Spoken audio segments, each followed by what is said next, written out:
From the sunny streets of Cape Town to the dark underbelly of organized crime, a man rose to power with influence that spread through every corner of the city. Mark Lifman, businessman, alleged crime kingpin, and a name whispered in fear by those who knew him. He was the man behind the headlines, a life of power, wealth, and danger entangled with violence and corruption. Some called him a savvy businessman, others a ruthless mastermind. But one thing is certain, Mark Lifman's story is far from ordinary. In a world where power is everything, how far would one man go to stay on top?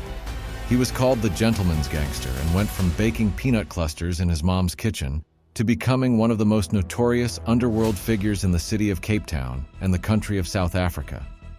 But you know how the saying goes, live by the gun, die by the gun. The murderer is Mark Lifman. Mark Lifman. Mark Lifman. Mr. Mark Lifman. Of alleged underworld boss Mark Lifman. Mark Lifman, 57, was shot and lost his life outside a shopping mall in George on November 3, 2024.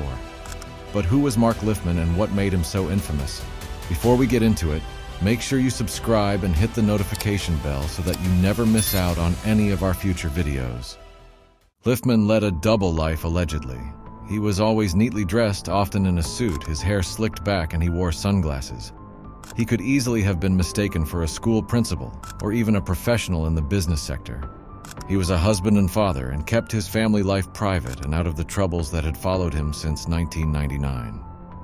Mark Lifman grew up in the Cape Town suburb of Rondebosch and later Sea Point. He had an entrepreneurial mind.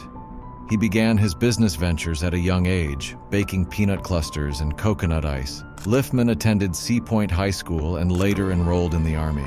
That was followed by a stint in technical college. He had always dreamt of living the high life, driving and owning flashy cars. Years passed and Lifman tried his hand at property. He began purchasing homes in Erste River, Kales River, Brackenfell, and later Delft. It would be there where he and Jerome Donkie Booysen would cross paths. Booysen worked for the city of Cape Town at the time. Lifman purchased 3 properties in Delft for 10 rands each and began receiving threats from gangsters. That was when Booysen apparently stepped in to keep trouble at bay and protect Lifman. You see, even though Jerome Booysen was working for the city back then, but it was alleged that both him and his brother Colin Booysen were spearheading a prominent criminal street gang known as the Sexy Boys. Lifman and Booysen had become close friends. They had started getting involved in property together. It seemed Lifman had someone watching over him for a while. Lifman was rising and gaining power in the world of property. He purchased a building in Sea Point known as the El Rio. At that time, Sea Point was known for its crime and lawlessness, and a lot of it was linked to this building.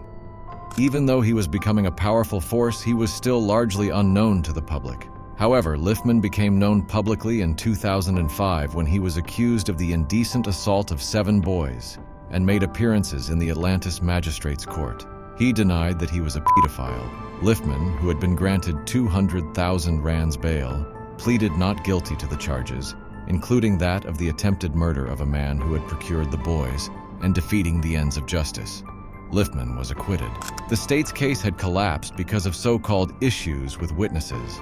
His reputation as a businessman was tainted because of this, and because of his involvement with Jerome Booysen and another man known as Yuri Ulianitsky, a Russian gang leader in the Cape Town underworld. Yuri and Lifman were partners in various property projects, and Yuri was known to have had his hands in multiple illegal activities like the running of brothels. However, Yuri met a tragic end when he and his daughter were fatally shot on the night where he had a birthday dinner. Some speculated that Lifman was involved with the shooting somehow, because earlier that night Lifman was with Yuri. This further tainted Lifman's reputation as an above-board businessman and associated him with Cape Town's underworld even more than before. Over the years, Lifman has had a history of violence and legal issues. Over decades, Lifman's name, despite his denials, has become cemented in accusations of organized crime. He dabbled in the fashion industry, the property market, horse racing, and private security, with accusations against him surfacing especially in relation to the latter two. Before he was taken out, he was expected back in court in the Western Cape High Court with several others for a murder trial, which occurred back in August 2017 of international steroid smuggler Brian Wainstein, who had been wanted in the U.S., known as the Steroid King. was shot and lost his life in his bed in his home in the upmarket Cape Town suburb of Constantia. Lifman was not the first accused in this case to be murdered.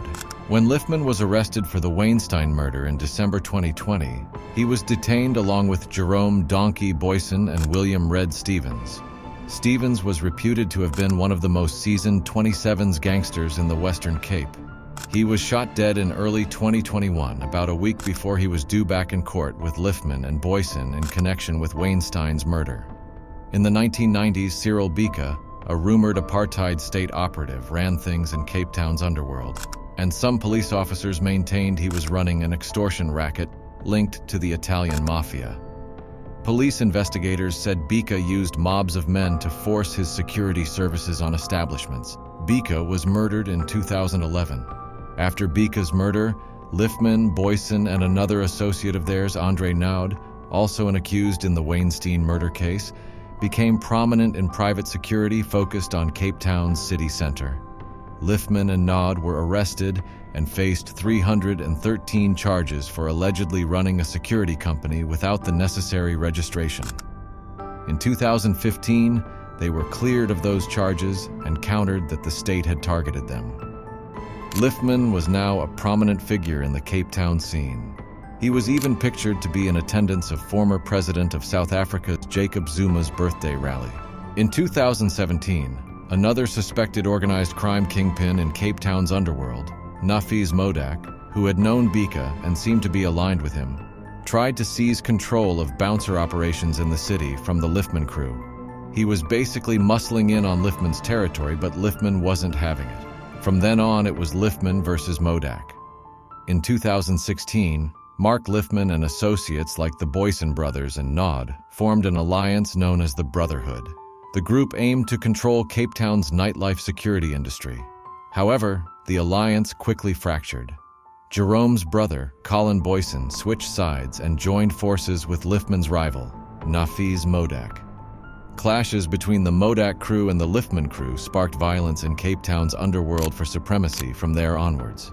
Modack was later arrested and then acquitted for security service-related matters.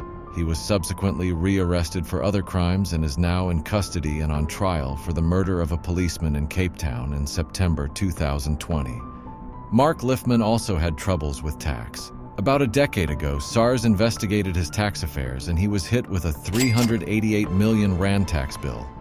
However, the narrative turned out to be untrue, and the South African Revenue Service issued a statement saying it was based on false allegations.